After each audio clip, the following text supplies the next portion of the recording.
আসসালামু আলাইকুম ওয়া রাহমাতুল্লাহি ওয়া বারাকাতুহু। সুবা সায়েন্স একাডেমির পক্ষ থেকে এসএসসি 2027 ও 28 ব্যাচের জন্য আন্তরিক শুভেচ্ছা ও অভিনন্দন।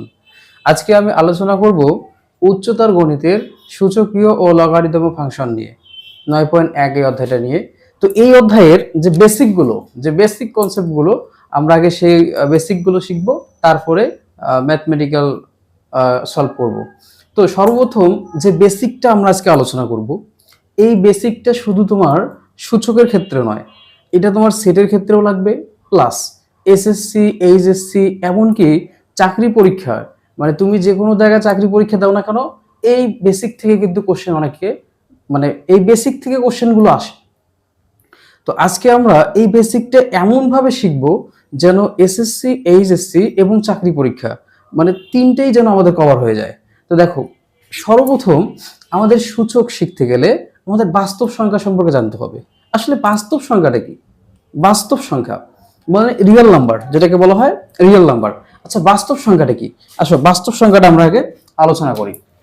এটা হচ্ছে বাস্তব সংখ্যা। বাস্তব সংখ্যা যেটাকে বলা হয় রিয়েল নাম্বার।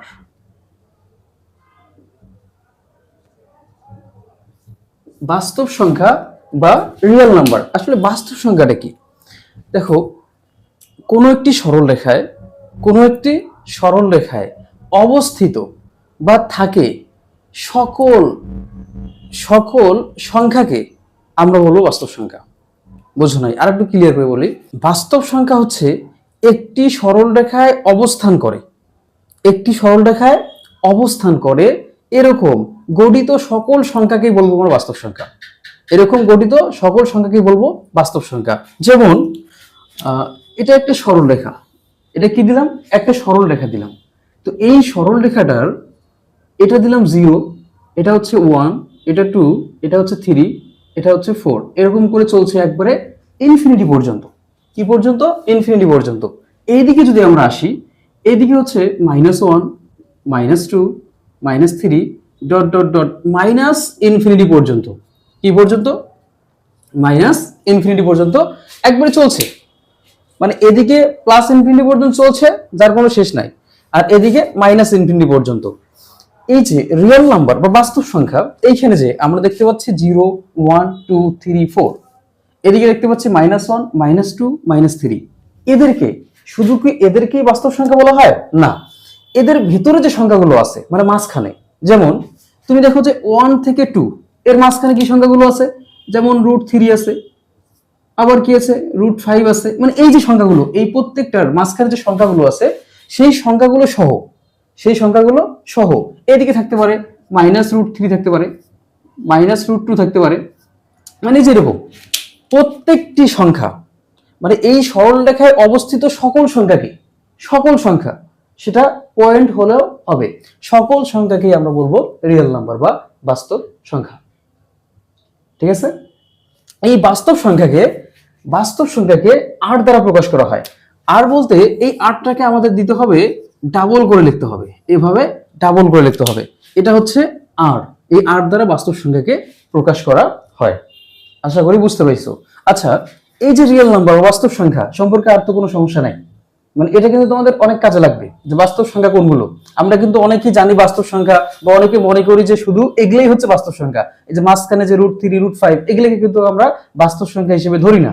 তো বাস্তব সংখ্যা বলতে বোঝায় যে এই যে সরল রেখায় যতগুলো সংখ্যা থাকবে বা যতগুলো সংখ্যা অবস্থান করে, সকলকেই বলা হয় বাস্তব সংখ্যা। ক্লিয়ার? এখন আমরা শিখবো স্বাভাবিক সংখ্যা। কি শিখবো? স্বাভাবিক সংখ্যা বা ন্যাচারাল নাম্বার। তোমরা কিন্তু যারা সেট করছো, মানে সেট অধ্যায়টা যারা করছো, তোমরা যা ক্লাস 9 এ করছো, তো সেটে কিন্তু শিখছো যে ন্যাচারাল নাম্বার বা স্বাভাবিক সংখ্যাটা কি। তো দেখো, স্বাভাবিক সংখ্যাটা কি, এখন শিখবো স্বাভাবিক সংখ্যা।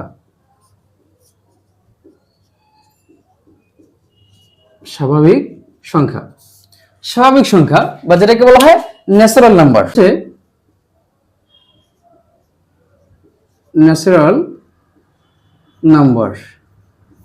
তার মানে হচ্ছে স্বাভাবিক সংখ্যা বা ন্যাচারাল নাম্বার। আচ্ছা, স্বাভাবিক সংখ্যাটা কি? দেখো, সকল ধনাত্মক পূর্ণ সংখ্যাকে আমরা স্বাভাবিক সংখ্যা বলবো। সকল ধনাত্মক পূর্ণ সংখ্যাকে আমরা স্বাভাবিক সংখ্যা বলবো। আচ্ছা, সকল ধনাত্মক পূর্ণ সংখ্যাগুলো কোনগুলা? সকল ধনাত্মক পূর্ণ সংখ্যা এগুলো কোনগুলা? দেখো, আমরা যদি বাস্তব সংখ্যাকে একটু কাজে লাগাই, বাস্তব সংখ্যা দেখো, এইখানে ধনাত্মক মানগুলো কিন্তু এইদিকে, আর ঋণাত্মক মানগুলো হচ্ছে এইদিকে। ধনাত্মক মানগুলো এইদিকে, ঋণাত্মক মানগুলো হচ্ছে এইদিকে। এখন ধনাত্মক পূর্ণ সংখ্যার কথা বলছে। স্বাভাবিক সংখ্যা বলতে বোঝাইছে যে ধনাত্মক পূর্ণ সংখ্যা, সকল ধনাত্মক পূর্ণ সংখ্যাকে, পূর্ণ সংখ্যা মানে কি? একটা করে গোটা গোটা নাম্বার। পূর্ণ সংখ্যা মানে একটা গোটা গোটা নাম্বার।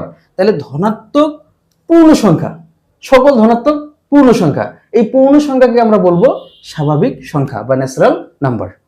ঠিক আছে? এখন দেখো, স্বাভাবিক সংখ্যা বা ন্যাচারাল নাম্বার যে আমার সেটটা, সেটা কিভাবে লিখতে পারি? তুমি দেখো যে একটি সরল রেখা নাও, এটা একটা সরল রেখা। এই সরল রেখার মধ্যে এটা হচ্ছে 1 2 3 4 ডট ডট ডট চলছে, এইদিকে কিছু থাকবে না। এখন প্রশ্ন যে এইখানে 0 থেকে শুরু হয়েছে, কি থেকে শুরু হয়েছে? 0 থেকে। এইখানে 0 হইল না কেন? এখানে 0 হইল না কেন? দেখো, তুমি যদি স্বাভাবিক সংখ্যা বলতে, যেমন ধনাত্মক সকল পূর্ণ সংখ্যা বুঝাইছে, তো তোমাকে যদি বলা হয় যে তোমার শ্রেণীকক্ষে কতজন স্টুডেন্ট আজকে উপস্থিত আছে, তুমি কি করবা? তুমি কি 0 থেকে গণনা শুরু করবা? না, অবশ্যই কিভাবে গুনবা? 1 2 3 4, মানে 1 থেকে গুনবা। তুমি তো 0 থেকে গুনবা না। যেহেতু তুমি 0 থেকে গুনবা না, তার মানে 0 এখানে কাউন্ট হবে না। ক্লিয়ার? বুঝতে পেরেছো কি? তার মানে স্বাভাবিক সংখ্যা বলতে বোঝাচ্ছে যে 1 থেকে শুরু হবে, 1 থেকে শুরু হবে ইনফিনিটি পর্যন্ত। আর পূর্ণ সংখ্যা মানে কি? কোনো দশমিক ভগ্নাংশ হবে না।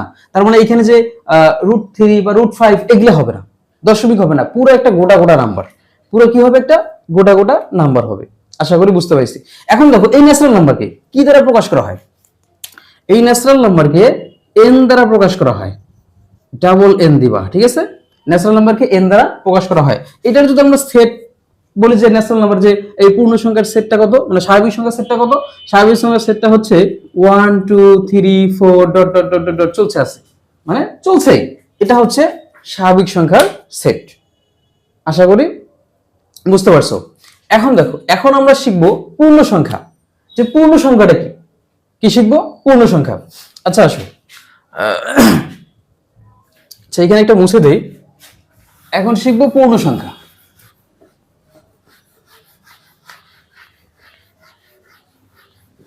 এখন আমরা শিখব পূর্ণ সংখ্যা। আচ্ছা, পূর্ণ সংখ্যাটা কি? পূর্ণ সংখ্যা, এই পূর্ণ সংখ্যাকে ইংরেজিতে বলা হয় ইন্টিজার্স। কি বলা হয়? ইন্টিজার্স। ইন্টিজার্স, এই পূর্ণ সংখ্যা, এই পূর্ণ সংখ্যাকে ইংরেজিতে বলা হয় ইন্টিজার্স। কি বলা হয় ইংরেজিতে? ইন্টিজার্স। আচ্ছা, পূর্ণ সংখ্যা বলতে কি? পূর্ণ সংখ্যা বলতে কি বোঝায়? পূর্ণ সংখ্যা কখনোই ভগ্নাংশ হবে না। কি হবে না? ভগ্নাংশ হবে না। তো ভগ্নাংশ হবে না, কি হবে না? ভগ্নাংশ হবে না এরকম 0 সহ ধনাত্মক ও ঋণাত্মক সকল সংখ্যাকে বলা হয় পূর্ণ সংখ্যা। তাহলে পূর্ণ সংখ্যা বলতে বুঝি আমরা ভগ্নাংশ নয়, কি নয়? ভগ্নাংশ নয়, এবং সকল ধনাত্মক ঋণাত্মক সংখ্যা 0 সহ তাদেরকেই বলা হয় পূর্ণ সংখ্যা। বুঝতে পারছো? ক্লিয়ার? আবার বলি, মানে ভগ্নাংশ নয়, ভগ্নাংশ হতে পারে না, কারণ ভগ্নাংশ হবে না। ভগ্নাংশ নয় এরকম সকল ধনাত্মক ঋণাত্মক 0 সহ সংখ্যাগুলোকে আমরা কি বলবো? পূর্ণ সংখ্যা। আচ্ছা, পূর্ণ সংখ্যার যদি আমরা সেটটা বা পূর্ণ সংখ্যা, দেখো এরকম যদি একটা রেখা হয়, এটা একটা সরল রেখা। আচ্ছা, এই রেখাটার এই মাসটা কি? 0 দিলাম। এখানে হচ্ছে 1 2 3 4 ডট ডট ডট চলছে। এদিকে হচ্ছে -1 -2 -3 -4 ডট ডট ডট চলছে। আচ্ছা, দেখো তো, এই জায়গায় পূর্ণ সংখ্যা মানে কি? একটা গোটা গোটা নাম্বার। কি নাম্বার? একটা গোটা গোটা, মানে একটা ফুল নাম্বার। কোনো ভাগাভাগি, কোনো পয়েন্ট নাই, মানে কোনো পয়েন্টের হিসেব এখানে হবে না, মানে কোনো দশমিকের হিসেব হবে না, কোনো দশমিকের হিসাব এখানে হবে না। তো দেখো, এই যে গোটা গোটা একটা করে নাম্বার, মানে ফুল একটা করে নাম্বার, এখানে হচ্ছে 1 2 3 4, এদিকে হচ্ছে কত? -1 -2 -3 চলছে ইনফিনিটি পর্যন্ত। এই সকল সংখ্যাকে আমরা বলবো পূর্ণ সংখ্যা, কোনো ভগ্নাংশ হবে না। ক্লিয়ার? এখন দেখো পূর্ণ সংখ্যাকে কি দ্বারা প্রকাশ করা হয়? জেড দ্বারা প্রকাশ করা হয়। পূর্ণ সংখ্যাকে জেড দ্বারা প্রকাশ করা হয়। ডাবল, জেডটা তুমি ডাবল ভাবে লিখবা। এখন দেখো পূর্ণ সংখ্যার যদি আমরা সেটটা নির্ণয় করি, সেটা হচ্ছে কত? -3, -4, -2, -1, 0, 1, 2, 3, 4 dot dot dot dot dot চলছে। এদিকে ডট ডট ডট মানে কি? এদিকে -ইনফিনিটি পর্যন্ত আর এদিকে +ইনফিনিটি পর্যন্ত চলছেই চলছেই। এগুলো সব হচ্ছে কি সংখ্যা? পূর্ণ সংখ্যা। আশা করি বুঝতে পারছো। আচ্ছা, এখন আমরা যেটা শিখবো সেটা হচ্ছে সহমৌলিক সহমৌলিক সংখ্যা। আচ্ছা, এখন আমরা শিখবো সহমৌলিক সংখ্যা। সহমৌলিক সংখ্যা, সহমৌলিক সংখ্যাকে ইংরেজিতে বলা হয় কো প্রাইম। কি বলা হয়? কো প্রাইম। আচ্ছা, এই সহমৌলিক সংখ্যাকে ইংরেজিতে বলা হয় কো প্রাইম। আচ্ছা, সহমৌলিক সংখ্যাটা কি একটু ক্লিয়ার হবে। আগে সহমৌলিক সংখ্যাটা বুঝি যে সহমৌলিক সংখ্যাটা কি। এখন দেখো তোমরা যারা ইন্টিজার্স, কো প্রাইম, স্যার ইংরেজিগুলো কি আমাদের মানে লাগবেই? দেখো তোমার ইংরেজিগুলা এখানে লাগতেছে না, কিন্তু পরে তোমাকে কিন্তু ইংরেজিগুলো লাগবে। চাকরি পরীক্ষা বা যে কোনো জায়গায় এই ইংরেজিগুলো অবশ্যই লাগবে। তো দেখো সহমৌলিক সংখ্যা মানে হচ্ছে কো প্রাইম। সহমৌলিক সংখ্যাটা কি? দুটি সংখ্যার মধ্যে ওয়ান ব্যতীত অন্য কোনো উৎপাদক না থাকলে তাকেই বলা হয় সহমৌলিক সংখ্যা। বুঝতে পারছো? তার মানে হচ্ছে যে দুটি সংখ্যার মধ্যে ওয়ান ব্যতীত অন্য কোনো উৎপাদক থাকবে না, তাকেই আমরা বলবো সহমৌলিক সংখ্যা। এখন যদি আমরা একটা এক্সাম্পল নেই, যে এখানে হচ্ছে একটা 8 নিলাম, আরেকটা কি নিলাম, মনে করো 16 নিলাম। আচ্ছা, এই দুইটা কি পরস্পরের সহমৌলিক সংখ্যা? না 8 আর এটা নিলাম 15, কোনটা সহমৌলিক সংখ্যা? কোনটা দেখি। এই 8কে যদি আমরা লিখতে পারি 1 গুণন 8, তারপরে কি লিখতে পারি 4 গুণন 2, 4 2 8, 8 8। 16কে কি লেখা যায় দেখো তো?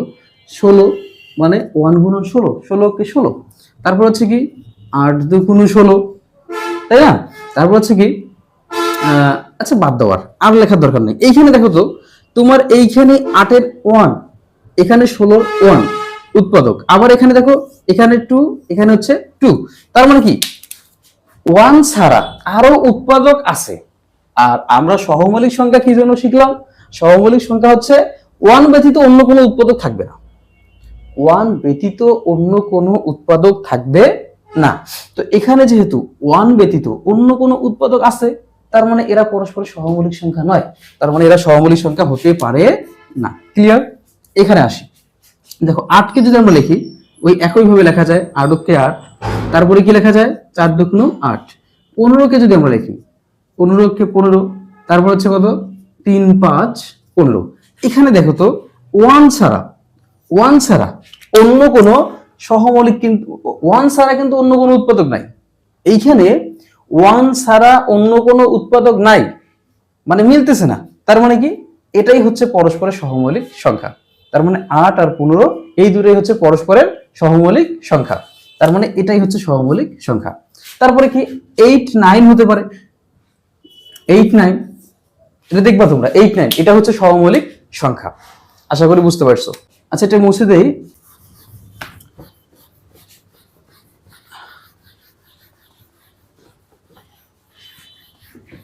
এখন আমরা আলোচনা করব মূলদ সংখ্যা সম্পর্কে। আসলে মূলদ সংখ্যাটা কি?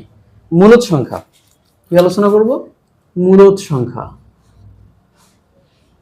মূলদ সংখ্যা। আচ্ছা, মূলদ সংখ্যাকে ইংরেজিতে বলা হয় রেশনাল নাম্বার। কি বলা হয়? Rational number. Rational number.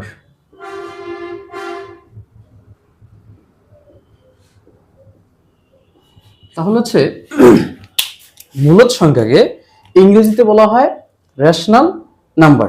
আচ্ছা, মূলদ সংখ্যাটা কি? যে সকল সংখ্যাকে পি ভাগ কিউ আকারে প্রকাশ করা যায় তাকেই বলা হয় মূলদ সংখ্যা। এখন দেখো পি ভাগ কিউ, আমরা এটাকে ধরে নিচ্ছি আর কি, পি ভাগ কিউ। এই যে পি ভাগ কিউ, এই যে ভগ্নাংশ আকারে প্রকাশ করা যায়, তাকেই বলা হয় মূলদ সংখ্যা। আর এই মূলদ সংখ্যার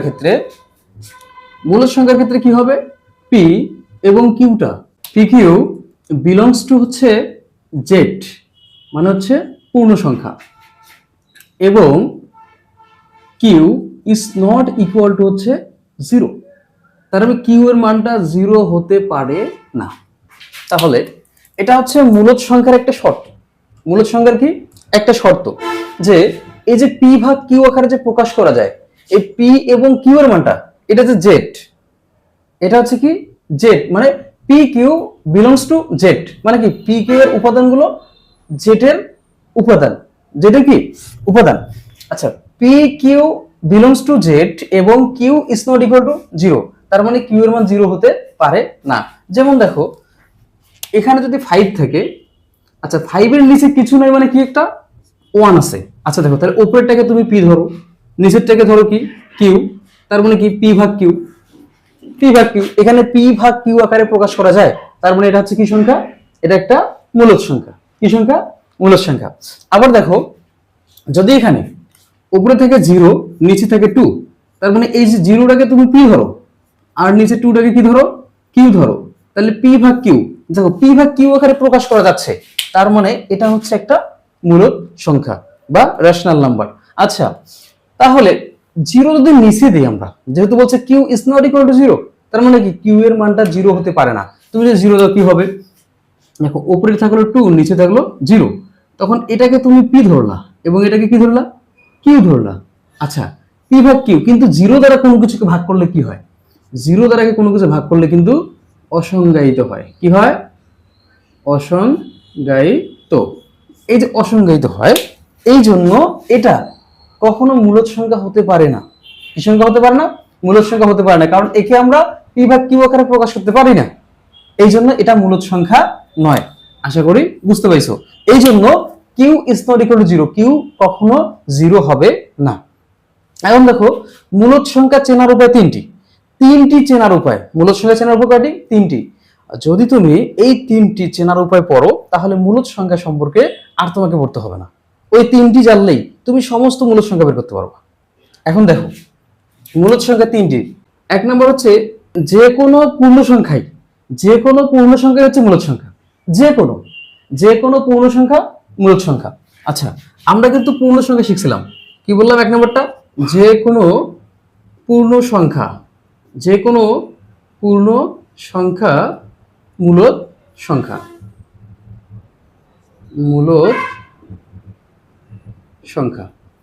আচ্ছা, যে কোনো পূর্ণ সংখ্যা হচ্ছে মূলদ সংখ্যা।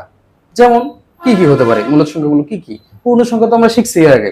তো যে কোনো পূর্ণ সংখ্যা মূলদ সংখ্যা, মানে তোমার এখানে দেখা যাচ্ছে যে 5 থাকলো, এটা একটা কি সংখ্যা, পূর্ণ সংখ্যা, তার মানে নিচে একটা 1 দেওয়া যায়, পি ভাগ কিউ আকারে প্রকাশ করা যায়, তার মানে এটা হচ্ছে একটা মূলদ সংখ্যা। আচ্ছা, -5 ভাগ 1 থাকলো, তাই না, কিছু নিচে না থাকলে তো একটা 1 থাকে, তার মানে এটা ওটা কি সংখ্যা, মূলদ সংখ্যা। কেন, এই যে উপরে হচ্ছে -5, নিচে হচ্ছে 1, পি ভাগ কিউ, মানে পি ভাগ কিউ আকারে প্রকাশ করা গেলেই এটা হচ্ছে মূলদ সংখ্যা। তার মানে যে কোনো পূর্ণ সংখ্যা মূলদ সংখ্যা, যে কোনো পূর্ণ সংখ্যাই মূলদ সংখ্যা। আচ্ছা, 2 নম্বরটা হচ্ছে যে কোনো সংখ্যায় দশমিকের পর নির্দিষ্ট অঙ্ক থাকলে তাকে আমরা কি বলবো, মূলদ সংখ্যা বলবো। দেখো মানে যে কোনো সংখ্যায়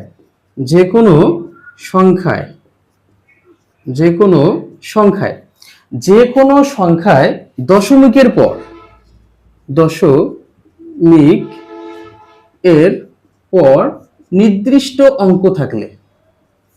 নির্দিষ্ট অঙ্ক থাকলে তাকে মূলদ সংখ্যা বলে। কি বলে, মূলদ সংখ্যা বলে। আচ্ছা দেখো, আচ্ছা তোমাদের মনে হতে পারে যে স্যার সূচক ও লগারিদম এইরকম তো অধ্যায়গুলো আগে আমরা করছিলাম ক্লাস 9-এ করছিলাম স্যার, এগুলা তো আমাদের করা হয়নি, সরাসরি আমরা ম্যাথ করছি। দেখো এই যে এগুলা বা দেখা যাচ্ছে যে এরকম তো ম্যাথ নাই। দেখো তোমার বেসিকটা স্ট্রং করার জন্য এবং এমসিকিউ যেন তুমি ফুল মার্কস পাও, এই জন্য কিন্তু তোমাকে এগুলো জানতে হবে। বুঝতে পারছো? এখন দেখো, যে কোনো সংখ্যায় দশমিকের পর নির্দিষ্ট অঙ্ক থাকলে তাকে মূলদ সংখ্যা বলা হয়। তাকে কি বলা হয়? মূলদ সংখ্যা বলা হয়। আচ্ছা, যদি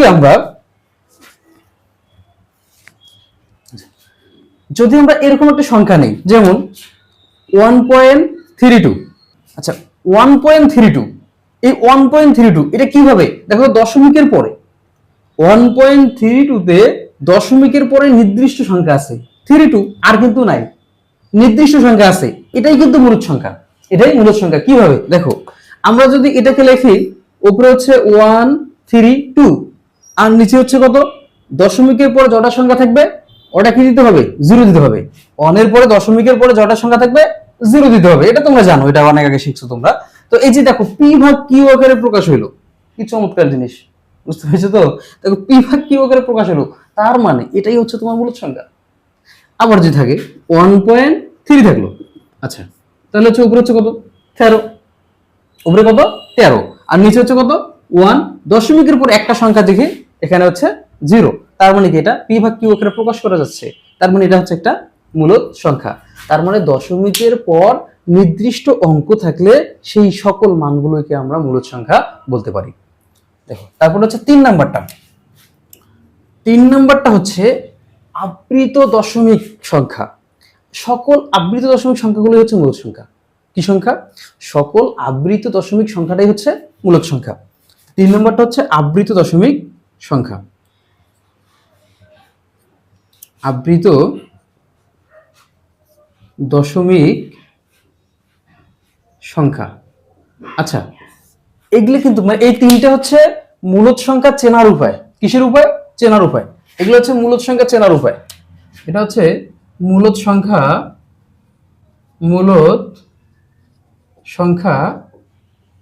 চেনার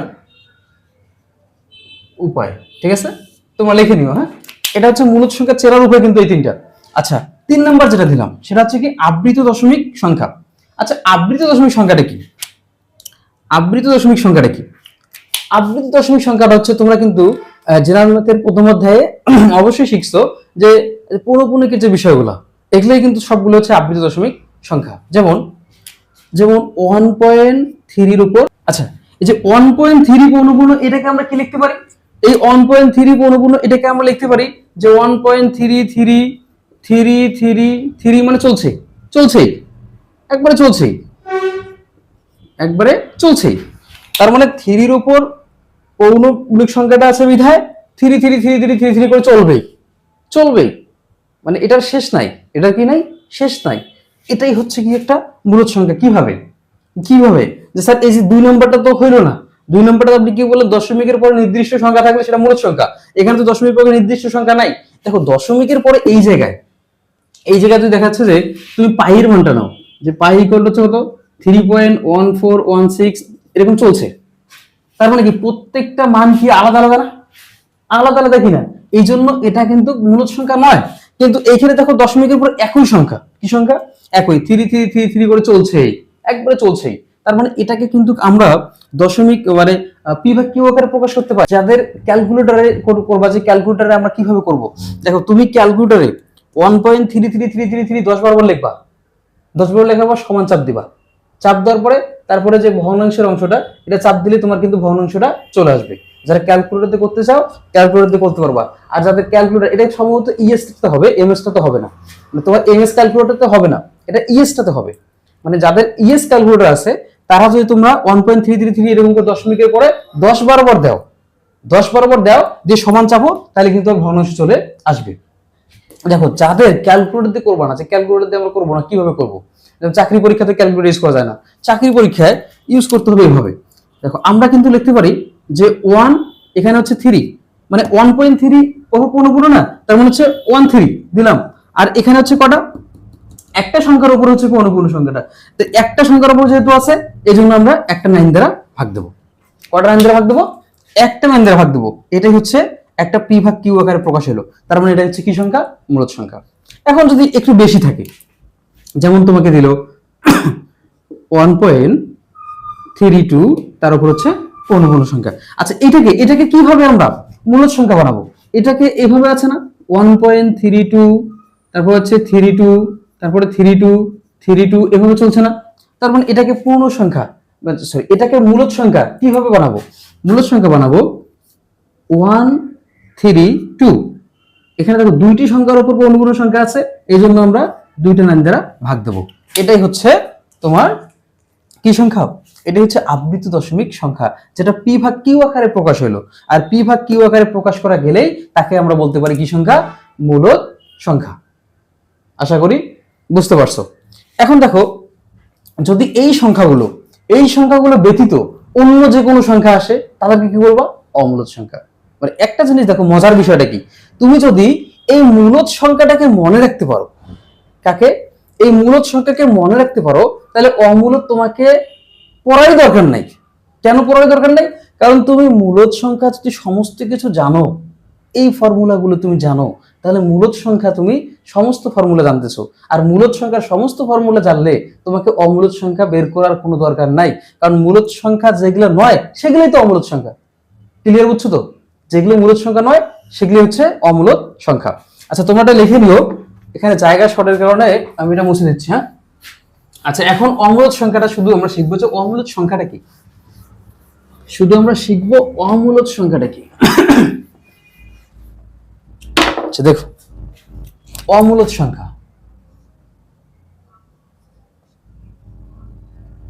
অমূলদ সংখ্যা ইংরেজিটা হচ্ছে রেশনাল নাম্বার। অমূলদ সংখ্যাটা হচ্ছে এই রেশনাল নাম্বার। কি নাম্বার? Rational number. আচ্ছা, এই রেশনাল নাম্বার এটা হচ্ছে ইংরেজি শব্দ, আর বাংলাতে হচ্ছে অমূলদ সংখ্যা। আচ্ছা, এই অমূলদ সংখ্যাকে, অমূলদ সংখ্যাগুলো কি? অমূলদ সংখ্যাগুলো হচ্ছে, আমরা মূলদ সংখ্যা শিখছিলাম পি ভাগ কিউ আকারে প্রকাশ করা যায়, তাদেরকেই বলা হয় মূলদ সংখ্যা। আর অমূলদ সংখ্যার ক্ষেত্রে পি ভাগ কিউ আকারে প্রকাশ করা যায় না, মানে পি ভাগ কিউ আকারে প্রকাশ করা যায় না। এই যে পি ভাগ কিউ আকারে যে প্রকাশ করা যায় না, এটাই হচ্ছে অমূলদ সংখ্যা। প্রকাশ করা যায় না, এটাই হচ্ছে অমূলদ সংখ্যা। মানে পি ভাগ কিউ আকারে প্রকাশ করা যাবে না, আর এগুলি হচ্ছে কি সংখ্যা? অমূলদ সংখ্যা। আচ্ছা, এই অমূলদ সংখ্যাকে কিউ, মানে অমূলদ সংখ্যাকে কি দ্বারা প্রকাশ করা হয়? অমূলদ সংখ্যাকে কিউ দ্বারা প্রকাশ করা হয়, কিউ প্রাইম।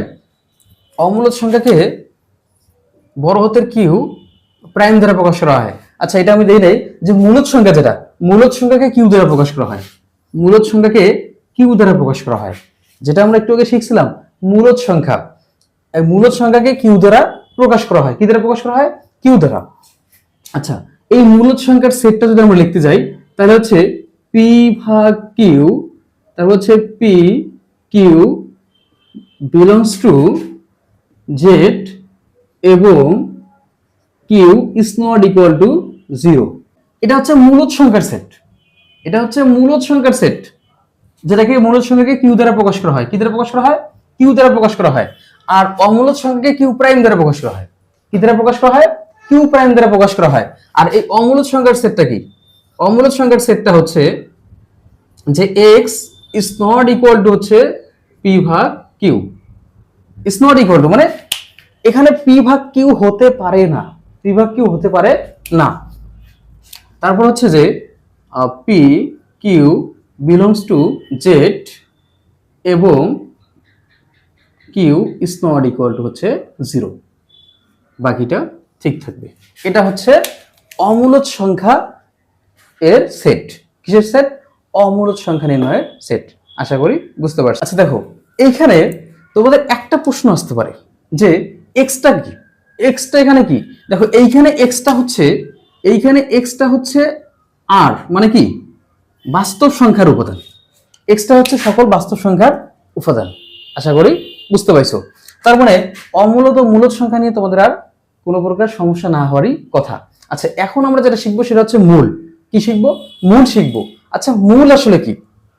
মূল আসলে কি? যেটাকে বলা হয় রুট, যেটার ইংরেজি শব্দ হচ্ছে রুট, আমরা এটা শিখবো। মূল শিখবো হচ্ছে কি?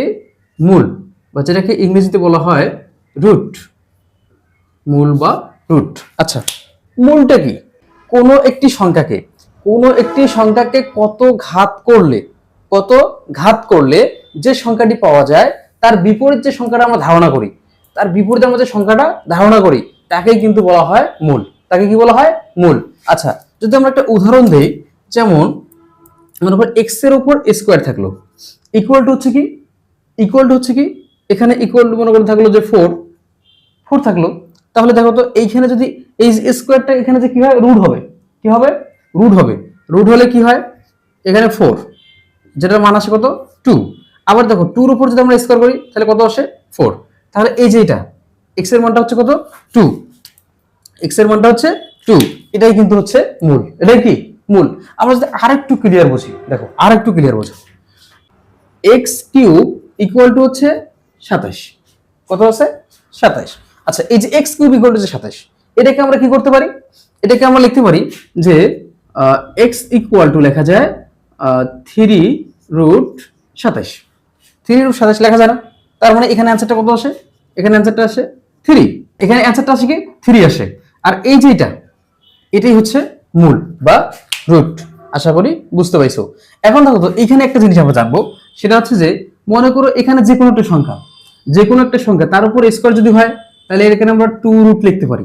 আর 2 রুট মানে এই যে শুধু রুট লেখা যায়, ঠিক আছে? আবার যদি দেখো এটার উপর কিউব হয় তাহলে আমরা কি লিখতে পারি, 3 রুট। এটার উপর যদি 4 হয় তাহলে আমরা কি লিখতে পারি, 4 রুট। এটার উপর যদি কি হয়, 5 হয়, আমরা লিখতে পারি 5 রুট। তার মানে এটার উপর n হলে আমরা লিখতে পারি n রুট। এভাবে যতগুলো আসবে আমরা ততগুলো কিন্তু আমরা মূল বের করতে পারবো। আশা করি বুঝতে পাইছো। এখন মূল হচ্ছে দুই প্রকার। কয়টা? দুইটা। একটা হচ্ছে জোড়মূল আর একটা হচ্ছে বিজোড়মূল। এখন আমরা শিখবো সেটা হচ্ছে জোড়মূল আর একটা হচ্ছে বিজোড়মূল। আচ্ছা, এখানে আমাদের জায়গা সংকটের কারণে এটা মুছে দিচ্ছি, তোমরা লিখে নিও। হ্যাঁ, জোড়মূল আর একটা হচ্ছে বিজোড়মূল।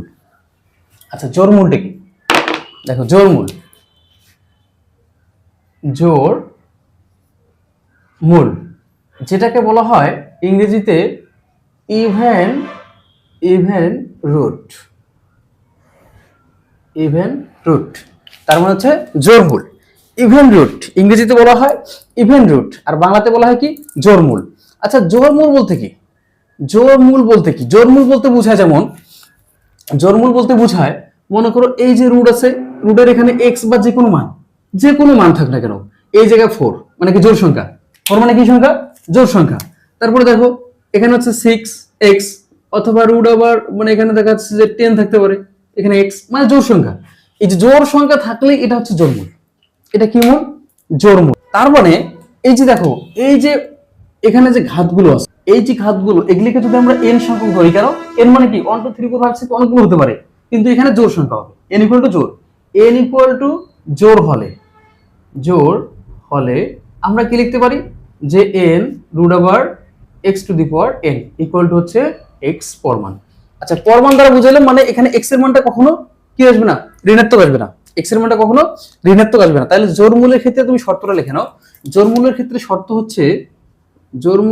শর্ত হচ্ছে যে x এর মান কি ঋণাত্মক মানে নেগেটিভ হবে না।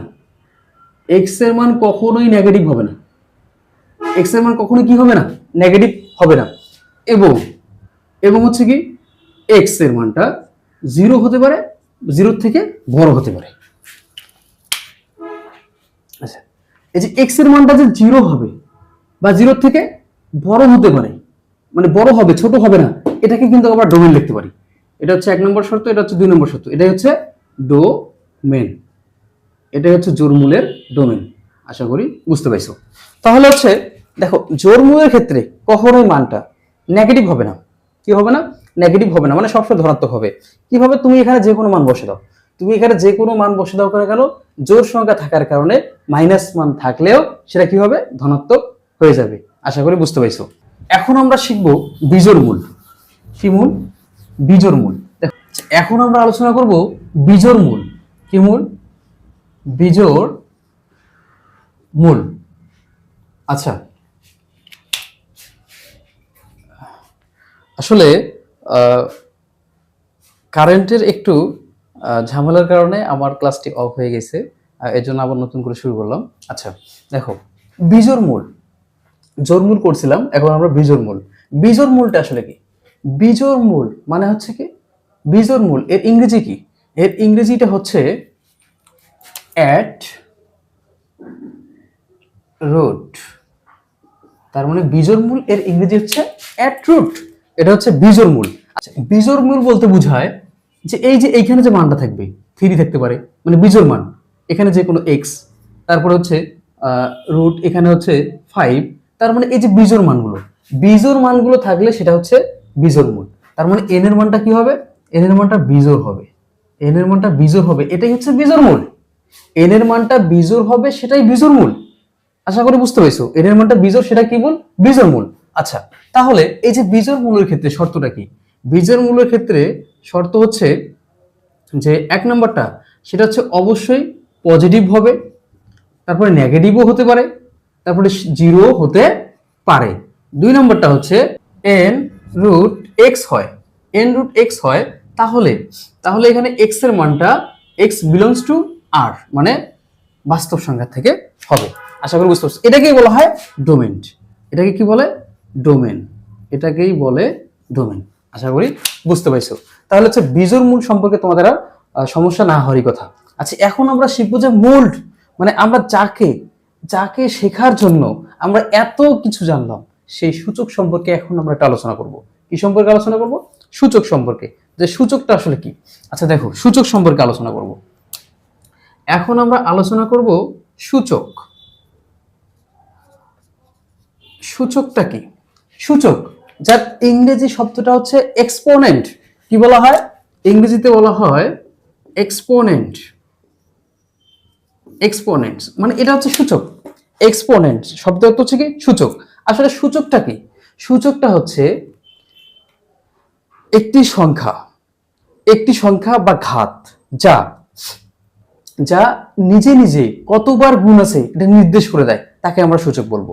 মানে সূচক বলতে সূচকের শাব্দিক শব্দ হচ্ছে শক্তি, আর সূচক মানে হচ্ছে ঘাত, পাওয়ার, ঘাত বা পাওয়ার। তা এই যে সূচক বা পাওয়ারটা, এই পাওয়ারটা কিন্তু নির্দেশ করে দেয় যে একটি সংখ্যা নিজে নিজে কতবার গুণ আছে, নিজে নিজে কতবার গুণ আছে, তাকে কিন্তু আমরা বলবো সূচক।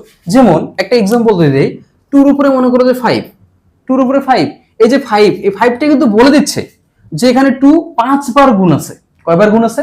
5 বার গুণ আছে। তার মানে এই যে 5টা, এটাই হচ্ছে সূচক। এই 5টা হচ্ছে কি? সূচক। আশা করি বুঝতে পাইছো। তার মানে যে সংখ্যাটি, একটি সংখ্যা কতবার নিজে নিজে গুণ আছে তা নির্দেশ করে, তাকেই আমরা সূচক বলবো। আশা করি বুঝতে পাইছো। এখন সূচক হচ্ছে 2 প্রকার। একটা হচ্ছে কি সূচক অমূলদ সূচক হতে পারে, আবার মূলদ সূচক হতে পারে। একটা হচ্ছে মূলদ সূচক, আর একটা হচ্ছে অমূলদ সূচক। তো মূলদ সূচকটা কি? এখন হচ্ছে মূলদ সূচক। মূলদ সূচক। আচ্ছা, মূলদ সূচকটা কি? মূলদ সূচক যেটাকে বলা হয় রেশনাল এক্সপোনেন্ট। এক্সপোনেন্ট এটা হচ্ছে রেশনাল এক্সপোনেন্ট। তার মানে এটা হচ্ছে মূলদ সূচক। আসলে মূলদ সূচকটা কি? মূলদ সূচকটা কি? মূলদ সূচক হচ্ছে যে সূচকে বা যে মানটা, মানে ভিত্তিটা কি হবে? বাস্তব সংখ্যা হবে। মূলদ সূচক হচ্ছে, এই মূলদ সূচকের ভিত্তিটা, মনে করো a two the power n আছে, এই এটাকে আমরা কি বলবো? ভিত্তি বা বেস। এখন দেখো ভিত্তিটা, এটা কি হবে? বাস্তব সংখ্যা হবে। এটা বাস্তব সংখ্যা হবে। তার মানে ভিত্তি বা বেসটা কি হবে? বাস্তব সংখ্যা হবে। আর এই যে পাওয়ার বা ঘাতটা, এটা কি হবে? ধনাত্মক পূর্ণ সংখ্যা। এটা হবে ধনাত্মক পূর্ণ সংখ্যা হবে। ধনাত্মক পূর্ণ সংখ্যা হবে। আশা করি বুঝতে পারছো। তারপরে এনটা হবে ধনাত্মক পূর্ণ সংখ্যা, আর ভিত্তিটা হবে বাস্তব সংখ্যা। কি সংখ্যা? বাস্তব সংখ্যা হবে। এটাই হচ্ছে একটা মূলদ সূচক। কি সূচক? মূলদ সূচক। তার মানে ভিত্তিটা, এই যে এ এর মানটা বিলংস টু আর, মানে এটা হচ্ছে বাস্তব সংখ্যা হবে, এবং এন এর মানটা ধনাত্মক পূর্ণ সংখ্যা হবে। কি সংখ্যা হবে?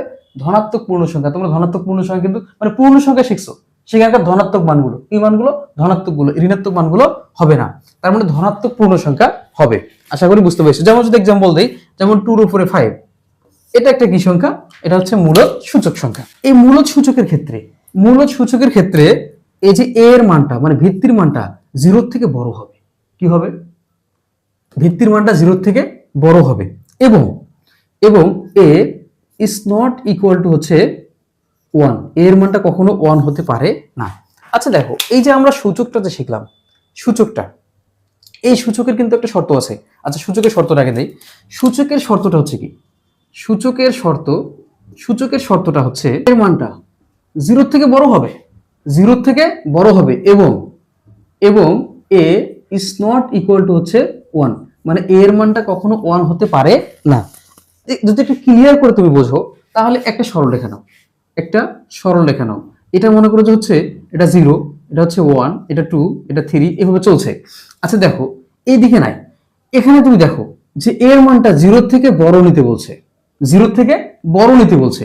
আমি 0 থেকে বড় নিলাম এবং 1 এর থেকে ছোট, 1 এর থেকে ছোট, কেন 1 তো হবে না, 1 কি হবে, বলছে যে a is not equal to 1, তার মানে 1 হতে পারে না, তার মানে 1 এর থেকে ছোট হবে, 0 থেকে বড় হবে এবং এবং এই এর মানটা 1 এর থেকে অবশ্যই বড় হবে।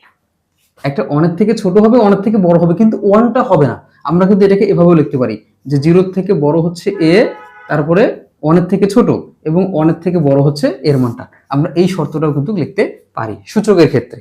তো এই জায়গা থেকে ধনাত্মক পূর্ণ সংখ্যা মানে হচ্ছে মানগুলো হবে কি ধনাত্মক, যেমন এরকম থাকতে পারে যে 2 টু দি পাওয়ার হচ্ছে 3, যা হচ্ছে 8।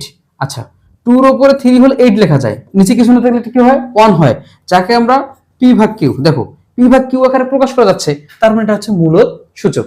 কি সূচক, এটা একটা মূলদ সূচক। আচ্ছা এই ক্ষেত্রে শর্তটা হচ্ছে এই যেটা, যে শর্তটা এখানে আমরা দিছিলাম, সেই শর্তটার ব্যাখ্যা তো তোমরা দিলাম, যে ব্যাখ্যাটা কিভাবে, এটা কি, যে কেন এভাবে লেখা যায়, 1টা হবে না। আশা করি বুঝতে পেরেছো। এখন দেখো, এখন হচ্ছে অমূলদ সূচক। কি সূচক, অমূলদ সূচক। এখন হচ্ছে অমূলদ সূচক, অমূলদ সূচক। আচ্ছা অমূলদ সূচকটা কি, অমূলদ সূচকটা কি, অমূলদ সূচকটা হচ্ছে, এটাকে ইংরেজিতে বলা হয় ইরেশনাল